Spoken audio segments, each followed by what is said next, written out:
Salam damai penuh santai Tuhan serta kita. Injil Kristus adalah Injil yang membebaskan. Kabar baik bagi setiap orang yang terpinggirkan, terdiskriminasi, terzolimi dengan alasan apapun. Kabar baik bagi semua orang yang menderita. Memangnya ada diskriminasi apa lagi di zaman Yesus?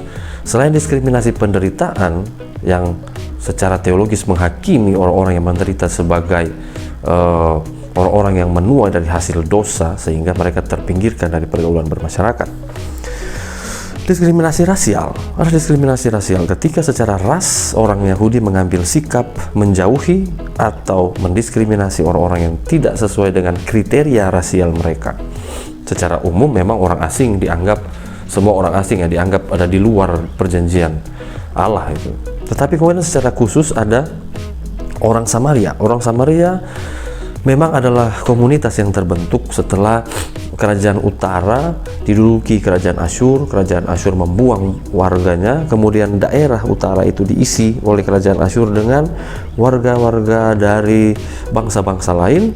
Mungkin masih ada sisa-sisa keturunan Israel di sana, lalu terjadilah perkawinan campur. Mereka membawa serta dewa-dewi mereka, penyembahan mereka dari daerah masing-masing. Kemudian satu kali terjadi bencana alam, ada serangan singa-singa. Kalau mereka juga berpikir jangan-jangan ini gara-gara Tuhan Allah Israel marah, akhirnya mereka juga menyembah Tuhan Allah Israel tanpa meninggalkan penyembahan kepada berhala mereka. Sehingga ketika orang Yahudi, keturunan Yehuda dan Benyamin pulang dari pembuangan dari Babel, terjadi sebuah pertentangan secara teologis antara penduduk Samaria dan penduduk Yerusalem, dan itu berlanjut sampai pada zaman Yesus. Lalu ada orang-orang Galilea. Orang-orang Galilea memang orang Yahudi, tetapi mereka itu tinggal di daerah-daerah yang secara sosial ekonomi belum berkembang dengan baik. Orang kampung, ya, hidup sederhana walaupun swasembada dalam desa-desa mereka karena pertanian cukup maju, ada danau, bisa akses ke laut juga. Jadi sebenarnya bisa menghidupi diri mereka, tetapi pendidikan rendah, pekerja kasar, nelayan dan sebagainya. Lalu mereka menjadi warga kelas 2 itu diperlakukan dengan tidak adil. Dan ini dilakukan dengan berdasar pada keputusan teologis, dengan berdasar pada kitab suci para ahli Taurat. Ada satu lagi, diskriminasi gender. Perempuan pada zaman itu, Anda bisa teliti sendiri, perempuan pada zaman itu dianggap sebagai manusia kelas 2. Kesaksian mereka di pengadilan tidak dianggap, bahkan tidak bisa bersaksi di pengadilan. Contohnya begini, waktu ada perempuan kedapatan berzina dibawa ke hadapan Yesus, yang jadi pertanyaan pertama saya waktu saya baca kisah ini dulu, mana laki-lakinya? Memangnya dia berzina dengan siapa? Kalaupun dengan perempuan, mana perempuan yang satunya? Kan enggak kan? Berarti dengan laki-laki. Dengan laki-laki mana laki-lakinya? Bisa saja ketika dia keciduk, ditemukan, kemudian ditangkap, dia sudah ngomong, saya berzina aja dengan itu tuh. Atau kalaupun tidak ada, saya berzina dengan nama ini, tetapi karena kesaksian seorang perempuan tidak dihargai, maka nggak ditangkap yang laki-lakinya. Mungkin gara-gara nggak kegep langsung atau bagaimana ceritanya, intinya yang dibawa ke hadapan Yesus siap dirajam sampai mati itu adalah perempuannya.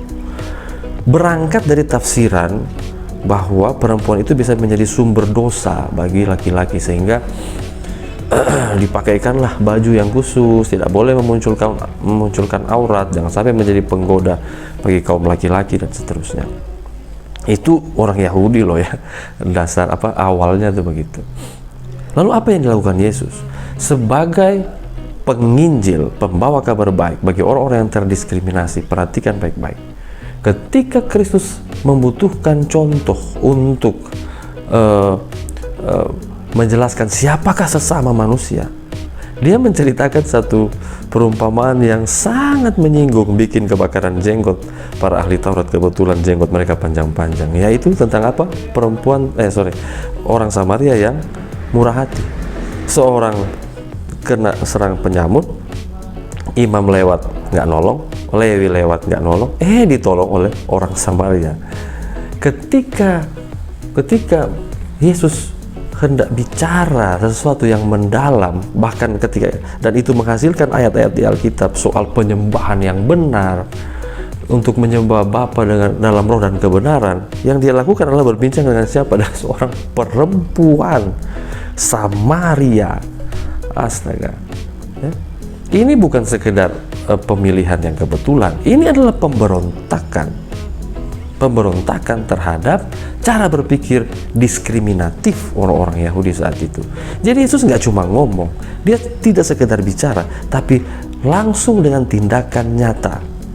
Ketika dia berkata kepada perempuan yang hendak dilempari dengan batu, "Aku tidak menghukum engkau, pergilah, jangan berbuat dosa lagi." Ini bukan sekedar satu tindakan pengampunan, tapi satu pemberontakan terhadap hukum diskriminatif yang sementara dijalankan oleh orang-orang ini, orang-orang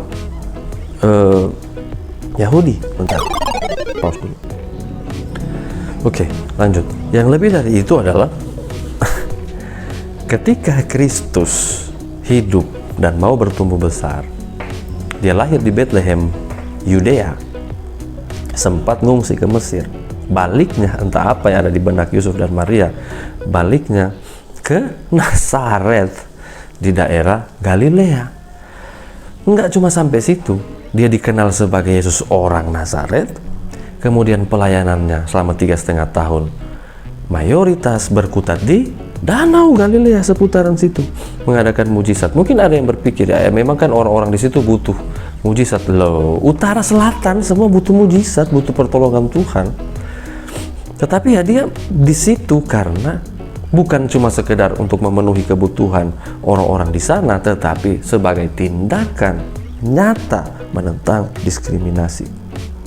Lalu kemudian dia datang kembali ke Yerusalem, disambut seperti raja, dieluk-elukan. Apa yang kita pelajari di sini? Sungguh berita Injil, kabar baik Kristus adalah kabar baik yang menentang diskriminasi, yang menolong orang-orang yang tertindas dan terpinggirkan. Lalu bagaimana dengan kita? Bagaimana dengan kita? Wahai para pemegang dan pengarak obor Pantekosta, bagaimana dengan berita kita? Obor Pantekosta bagi saya adalah lambang Injil Kristus yang diberitakan yang diberitakan dengan kuasa Roh Kudus yang nyata dan luar biasa, yang dipercayai dan dibanggakan oleh orang Pantekosta. Tapi masihkah kita mengabarkan Injil seperti yang Kristus kabarkan? Atau kita sekedar memindahkan orang dari idealisme atau dari kepercayaan yang lain ke dalam Kristen? Atau kalaupun dia sudah Kristen, kita obok-obok kepalanya, kita pindahkan ke Pantekosta. Sudah Pantekosta dia, tapi karena bukan GPDI, masih GP apa? Lalu kita bawa dia pertobatkan ke GPDI. Masa sesempit itu? Tidaklah. Kuasa api Pantekosta, kuasa Roh Kudus itu dahsyat, dan biarlah itu menjadi sebuah penggerak untuk sesuatu yang besar, untuk sesuatu yang berpengaruh di masyarakat. Beritakanlah di mimbar-mimbar kita perlawanan terhadap diskriminasi. Mungkin masih ada diskriminasi rasial di daerah di mana kita tinggal, diskriminasi penderitaan. Terlibatlah untuk menolong orang-orang yang menderita, saudara-saudara. Diskriminasi gender. Di zaman ini perempuan masih dalam 1, 2, 3 kasus terpinggirkan. LGBTQIA terpinggirkan. Ya, kita memang belum sepakat secara teologis dengan posisi LGBT, tetapi secara sosial budaya, jika Kristus duduk bersama, duduk makan dengan para pemungut cukai dan orang berdosa, itu Injilnya. Bagaimana dengan Injil kita? Nah, kalaupun dalam tanda kutip kita menganggap orang-orang LGBT itu adalah orang-orang yang berdosa, kita menolak duduk makan dengan mereka, lebih sucikah kita daripada Kristus? Bukankah Injil Kristus adalah membebaskan mereka, bersama-sama dengan mereka melalui penderitaan dan mengakhiri diskriminasi gender? Karena data mencatat begitu banyak persekusi terhadap orang-orang yang secara gender masih terdiskriminasi, entah itu perempuan, entah itu LGBT, di berbagai bangsa di muka bumi ini. Ayolah, wahai para pemegang dan penikmat persepuluhan, ya, yang berdiri di atas penderitaan jemaat. Mungkin di jemaatmu masih ada orang yang menderita. Tolonglah, bantulah. Oh, jemaat kami sudah kaya semua. Alhamdulillah, puji Tuhan kalau sudah kaya semua. Tapi mungkin karyawan mereka ada yang menderita, atau mungkin mereka melakukan bisnis yang membuat orang menderita. Ada di antara kita yang mungkin tinggal di tengah kezoliman penguasa yang merampas tanah adat dan tanah ulayat untuk kepentingan eksploitasi alam. Lalu gereja dalam posisi seperti apa? Masa kita tidak berjuang? Atau kita tunggu aja nanti ada uang ganti rugi, kita dapat persepuluhannya? Picik sekali pemikiran seperti itu. Saya pernah menyaksikan satu tanah yang dijual, memang ratusan juta per berapa ukuran, tetapi dengan miris tanah ini kemudian dibongkar, diambil batu baranya, dan setelah itu warganya dengan uang sebanyak itu menghabiskan dengan cara yang cepat. Setelah itu terenganga dan terengongo melihat ketika tanah mereka sudah selesai dibongkar balik dan tidak bisa diolah lagi, tidak bisa dijual lagi, tidak bisa dibikin apa-apa lagi, dan terjadilah mereka penduduk urban yang menderita di kota-kota. Di mana gereja? Di mana Injil Pentakosta? Injil Kristus dengan api Pentakosta. Satu lagi, namanya api, namanya terang, itu dibawanya itu ke tempat yang gelap. Kita ini sudah selesai mengarak obor Pentakosta dari Bali ke Bali, tapi rutenya itu ya memang mungkin filosofinya adalah napak tilas. Tapi yang saya lihat ya dari terang ke terang ke daerah-daerah yang sudah ada terangnya gitu. Kalau di bayangan saya, motivasi para penginjil Pentakosta dulu datang dari Seattle ke Amerika, dari Seattle ke Indonesia, mungkin mikirnya gini, di Amerika saat itu ya terang udah banyak, ya aliran Pentakosta udah gontok-gontokan malah di sana. Daripada kita kebanyakan terang di sini, ya bawalah ke Indonesia kan. Makanya pilihan mereka settle pertama kan di Bali itu, dengan harapan bisa memberitakan Injil di Bali.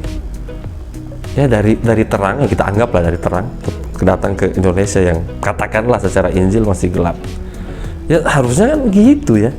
Jadi saya sih berpikir futuristis aja gitu.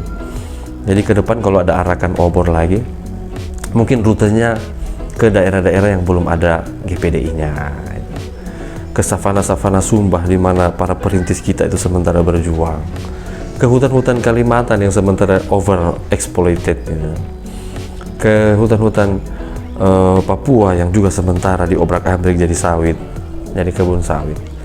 Kemanalah di mana Injil itu belum ada? Kayaknya itu lebih relevan, supaya sungguh-sungguh obor api Pentakosta itu yang dahsyat kuasanya kita pahami bersama, itu tidak berlalu begitu saja, tetapi termaknai dan dapat kita nikmati hasilnya. Salam damai, santai terus, Tuhan serta kita. Sekali Pentakosta tetap Kristus, sekali Kristus tetap Pentakosta, sekali Pentakosta tetap Pentakosta, sekali Yesus tetap Yesus. Oh.